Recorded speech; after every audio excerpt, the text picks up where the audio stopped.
In the book of 1 Samuel chapter 1 and chapter 2, a story of a man named Elkanah who had two wives is told.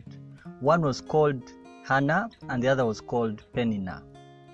Peninnah had children and Hannah did not. Peninnah used to make Hannah's life unbearable by always making fun of her because she was unable to conceive. This happened for many years, and many times, due to the torture from Peninnah, Hannah would end up in tears and would even go hungry. Elkanah the husband loved Hannah more, regardless of her failure to have children.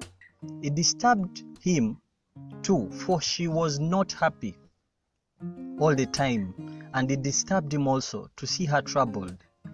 He always tried his best to comfort her, but this could not stop Hannah from being miserable. Her dream was to have a child. One time during a sacrificial meal at a place called Shiloh, Hannah got up and went to pray. She was in deep anguish, crying bitterly as she prayed to the Lord.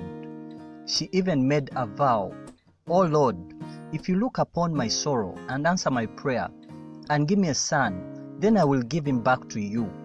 He will be yours for his entire lifetime." She cried a lot, to the extent that the priest at the tabernacle thought she was drunk.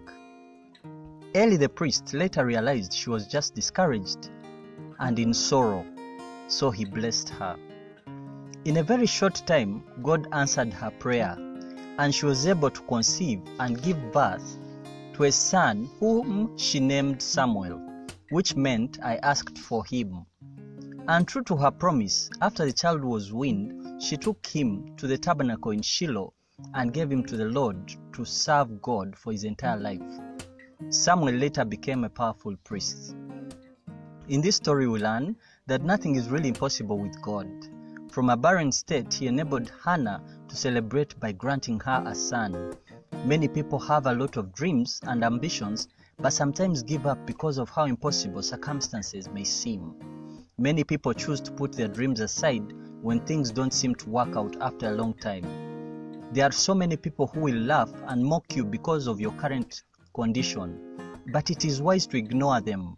However much they mock and scoff at you, keep focused and continue dreaming big. Dedicate all your plans to the Lord and He will grant you breakthrough in the end, no matter how long it takes. Don't lose your faith in God just because your prayer is not getting answered. Continue to seek Him in prayer and continue to believe that He will answer your situation as long as your dream or request is in line with His will. Just like Hannah, you will be happy when God finally answers your prayer. This was Hannah's prayer of praise in 1 Samuel chapter 2 verse 1. "My heart rejoices in the Lord. The Lord has made me strong. Now I have an answer for my enemies. I rejoice because you rescued me." God turns dreams to reality.